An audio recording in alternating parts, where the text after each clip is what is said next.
What if I told you that a single man's policy decisions from halfway across the globe could shake the very foundations of the world's largest manufacturing powerhouse? China's factories, the engine room of global production, are facing a silent storm.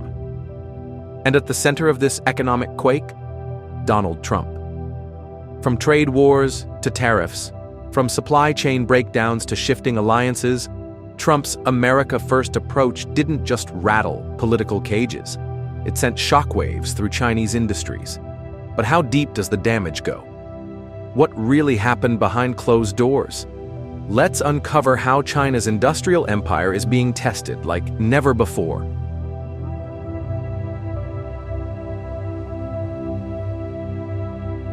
In 2018, President Donald Trump launched what he called a necessary economic battle, the US-China trade war. It began with tariffs on $34 billion worth of Chinese goods. In response, China retaliated with its own tariffs. This was no ordinary disagreement. It became a tit-for-tat escalation that eventually hit over $360 billion in goods. For Chinese factories, this was the beginning of a nightmare. Orders from American companies slowed. Contracts were canceled, costs rose, and confidence fell. Industries like electronics, textiles, and machinery, which relied heavily on exports to the US, started seeing reduced operations. Workers were laid off. Some plants shut down. The key word here, US-China trade war. And it wasn't just about politics. It was a direct hit to factory floors across China. Chinese factories weren't built to handle long-term uncertainty. Many manufacturers operate on thin margins, and even a small disruption can ripple outwards.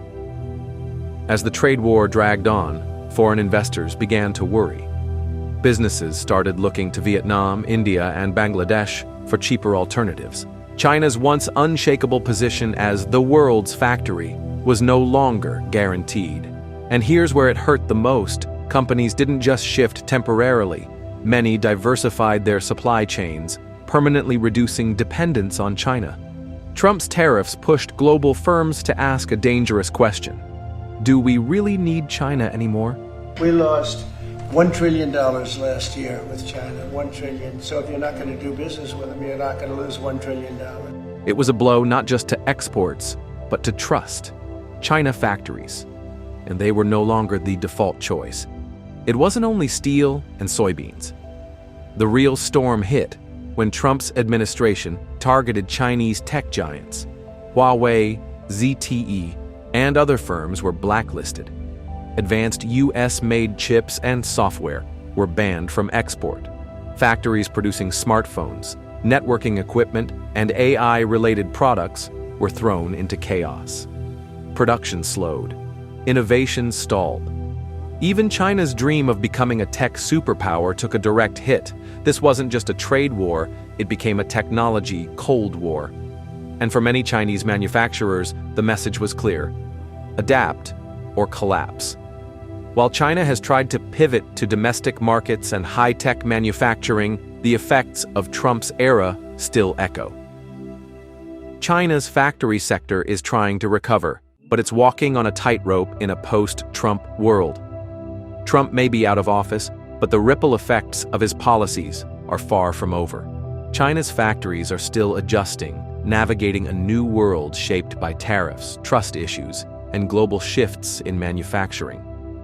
The battle wasn't just economic, it was strategic, and the scars it left are shaping the future of global trade.